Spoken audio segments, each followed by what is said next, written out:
This YUKA Mini robot mower from Mammotion can handle all of your lawn care by itself. But for makers like us, that's not even the best part, because what really matters here is that it frees you up from lawn care chores and gives you back precious hours for creative work in your shop or to grow your small business. So is that extra creative time just a fantasy, or does the YUKA Mini actually deliver?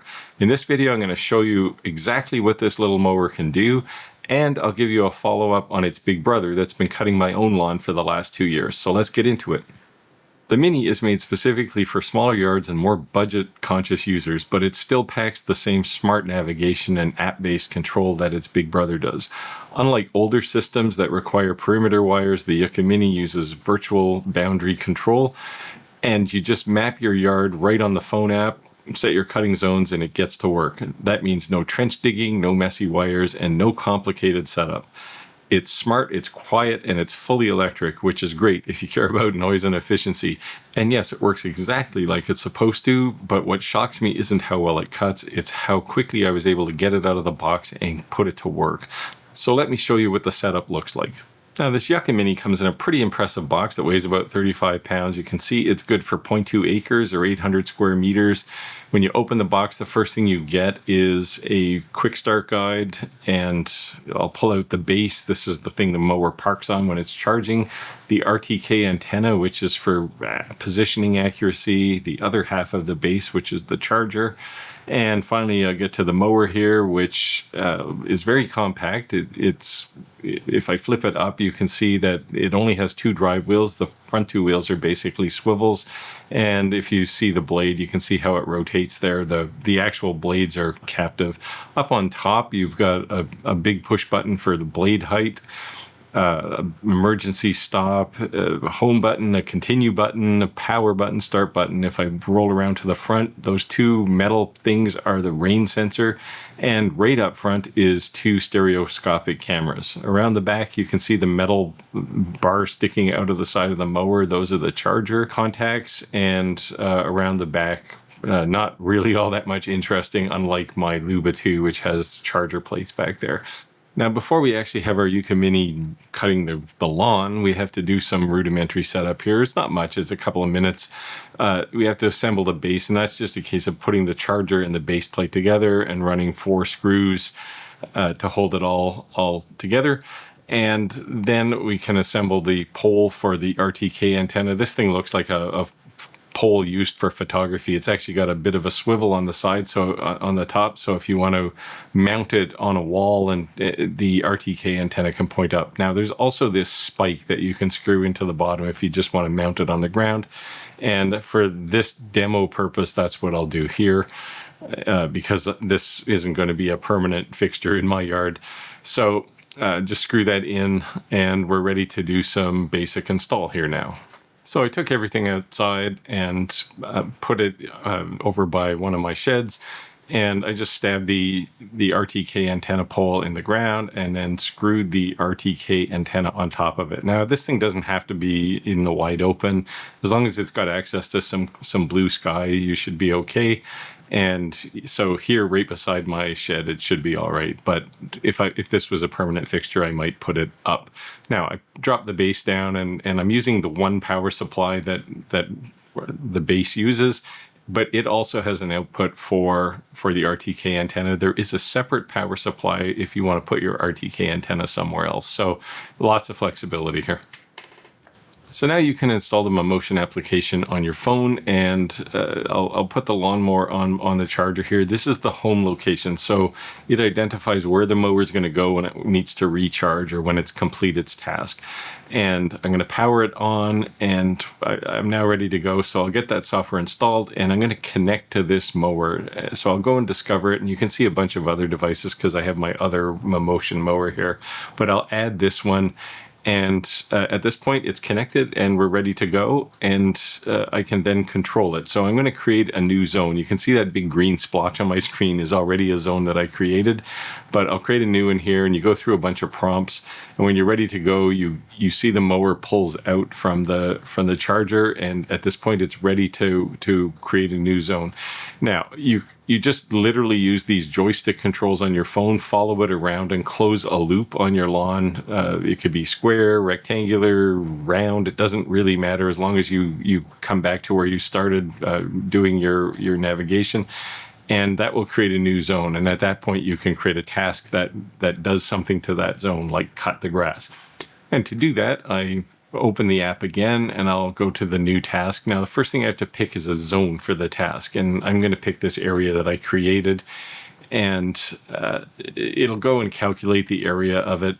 But I can then just create it, or I can schedule it. So let's say I want to cut this on a day-to-day basis, or I can just say on a weekly basis, I want to cut it every Monday and maybe every Thursday. And I have to pick a time when it's going to start. So I'll pick at maybe 8:30 in the morning. So if tomorrow's Thursday, it will start this task, or Monday. And this task is now created, but I can do a whole bunch of different settings as well. So I can control the speed that the mower is moving. So you can go faster and that will get the job done quicker, but it won't cut maybe quite as well. Or you can find some medium in the middle. You can also control the overlap between paths. So each stripe in the lawn, you can set the distance. And you might want to make that as big as possible. There's a whole bunch of other things you can do. You can control how the pattern cuts.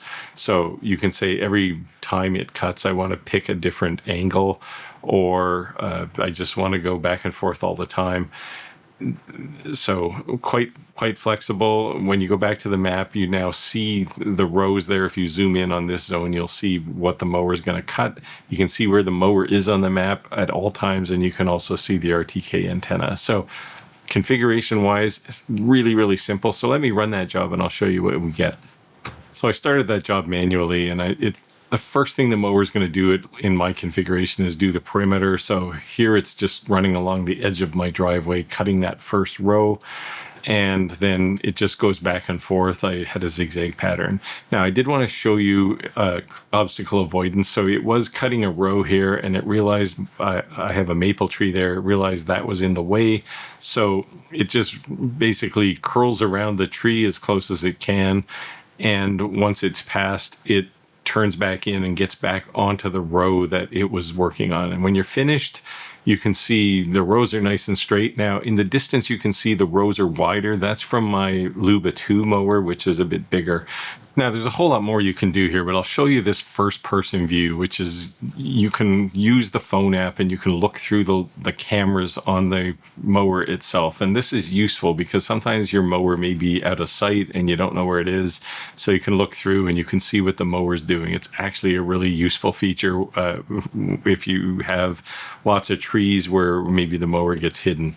The other thing I want to show you is the mower noise. This mower is actually really quiet. And what I'll do here is just show you a few seconds of the mower. I brought my phone up close to the mower and you can see how quiet it actually is. The clunking noises you hear there is it actually cutting grass.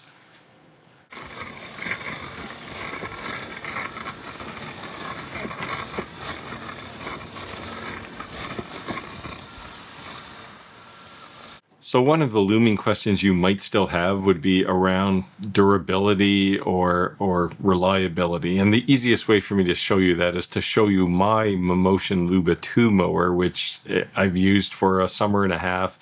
And it has cut grass every single day, and I'm quite impressed. Not a single flaw. I hose it down every few weeks, and that's all I had to do with it. Now, one of the things you can do in the app is you can bring up a bunch of statistics, and one of them is the odometer. So you can see I have over 1,000 kilometers on my mower, and it has worked for 820 hours. And it hasn't saved me personally 800 hours, but it has saved me probably 250 hours. And just do some simple math on how much money I have saved by not sitting on my tractor cutting my grass, or how much more time I've had in my shop to make things and sell them. So all in all, I'm pretty happy. Now, if you have a smaller lawn or a smaller budget, I think this Mammotion YUKA Mini is also a great mower. And if you too want to save some time and money, then by all means, consider that. I'll put an affiliate link in the description down below. Now, before I wind down, I'll challenge you with a question, which is, what technologies do you use that aren't necessarily shop or maker technologies, but have saved you a ton of time or money? I'm interested to see what other people are up to as far as optimizing their processes. So leave a comment down below with whatever cool things you're using. If you got value out of this video, don't forget to like, subscribe if you want to see more videos, and thumbs up, please. They really help the channel. So with that, I'll wind down and I'll say get out there, make your world, and I'll see you next time.